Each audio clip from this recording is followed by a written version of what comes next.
नमस्कार।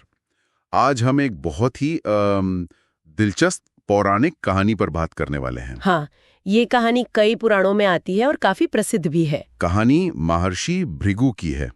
उन्होंने त्रिदेव यानी ब्रह्मा, विष्णु और महेश इनकी एक परीक्षा ली थी। बिल्कुल, और परीक्षा का मकसद था ये जानना कि तीनों में सबसे महान कौन है। हाँ, ये बड़ा सवाल था। तो महर्षि भृगु जो सप्तऋषियों में से एक थे, और ब्रह्मा जी के मानस पुत्र भी माने जाते हैं। सही, तो उन्हें चुना गया इस काम के लिए। बात ये थी कि देवताओं में श्रेष्ठता का पैमाना क्या हो, मतलब कैसे तय करे। तो भृगु ने सोचा कि वो गुणों की कसौटी पर परखेंगे। तो उन्होंने एक तरह का मिशन शुरू किया। हाँ, एक अनूठी परीक्षा, अग्नि परीक्षा कह सकते हैं। तो उनकी यात्रा शुरू हुई।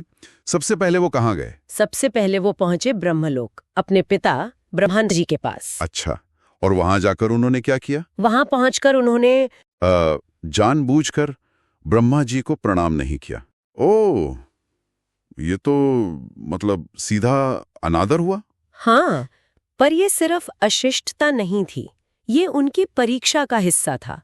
वो देखना चाहते थे कि सृष्टि के रचयिता इस पर कैसे रिएक्ट करते हैं। तो ब्रह्मा जी की क्या प्रतिक्रिया थी? गुस्सा आया उन्हें? बिल्कुल, क्षण भर के लिए तो उन्हें क्रोध आया, चेहरा लाल हो गया उनका।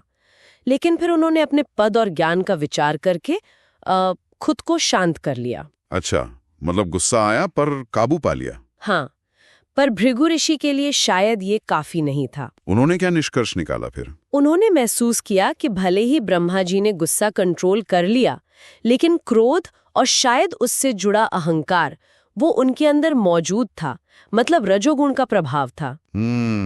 तो वो पूरी तरह से उस कसौटी पर खरे नहीं उतरे। उनकी कसौटी शायद अहंकार शून्यता की थी, जो वहां पूरी नहीं हुई। दिलचस्प है। इसके बाद भृगु ऋषि कहाँ गए? इसके बाद वो गए कैलाश पर्वत, भगवान शिव के पास। अच्छा, महादेव के पास?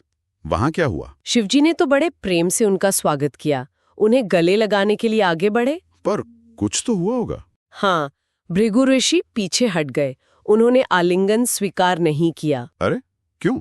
उन्होंने कहा कि शिव तो तमोगुणी है, विनाशक है, इसलिए वो उनसे गले नहीं मिल सकते। पहले पिता का अनादर, अब स्नेह का तिरस्कार, ये तो और भी बड़ी बात हो गई। बिल्कुल, और शिवजी की प्रतिक्रिया बहुत तीव्र थी। उन्हें भयानक क्रोध आया। रुद्र रूप? हाँ, उनका रुद्र रूप प्रकट हो गया। उन्होंने अपना त्रिशूल उठा लिया था। ओहो, स्थिति काफी गंभीर हो गई होगी। बहुत। पर तभी देवी पार्वती ने हस्तक्षेप किया।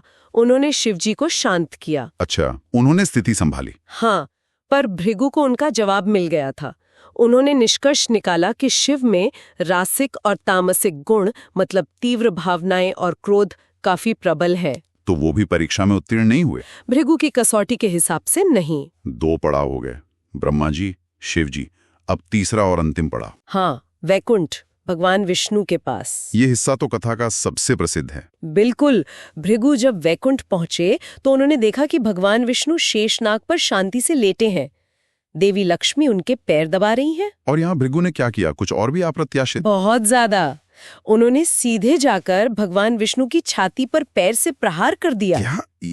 ये तो चरम था, मतलब सीधा आघात। हाँ, ये अकल्पनीय था, किसी ने सोचा भी नहीं होगा। तो विष्णु जी की प्रतिक्रिया यही सबसे अहम है। और वही निर्णायक साबित हुई।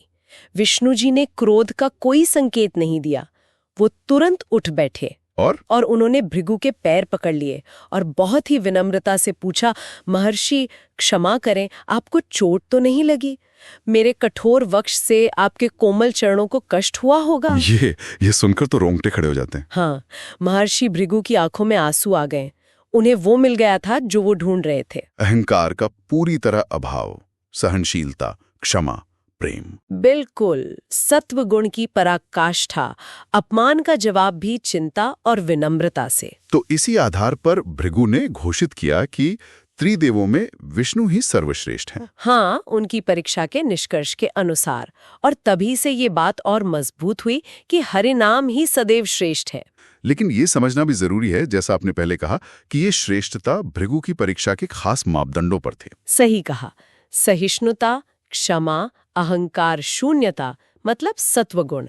इसका ये मतलब बिल्कुल नहीं कि ब्रह्मा का सृजन रजोगुण या शिव का संहार तमोगुण कम महत्वपूर्ण है। नहीं, सृष्टि के संतुलन के लिए तो तीनों ही जरूरी हैं। बिल्कुल, लेकिन जब बात भक्ति की, आंतरिक शांति की आती है तो विष्णु का सत्वगुण एक आदर्श माना गया है इस कथा के अनुसार। ये कहानी असल में हमें गुणों के बारे में बहुत कुछ सिखाती है। महानता बाहरी शक्ति में नहीं, बल्कि अंदर की स्थिरता, दया और क्षमा में है। एकदम सही। और ये हमें अपने बारे में भी सोचने पर मजबूर करती है। हाँ, तो श्रोताओं के लिए एक विचार छोड़ जाते हैं। जरूर। ये प्राचीन कहानी हमें किन गुणों के बारे में सोचने पर मजबूर करती है? वो गुण जिन्हें हम शायद खुद में या दूसरों में देखना चाहेंगे, खासकर जब कोई मुश्किल घड़ी हो या कोई हमारा अपमान करे। हमारी अपनी प्रतिक्रियाएं इन देवताओं की प्रतिक्रियाओं से कितनी मिलती हैं या कितनी अलग होती हैं, इस पर विचार किया जा सकता है। बिल्कुल, सोचने के लिए एक अच्छी बात है।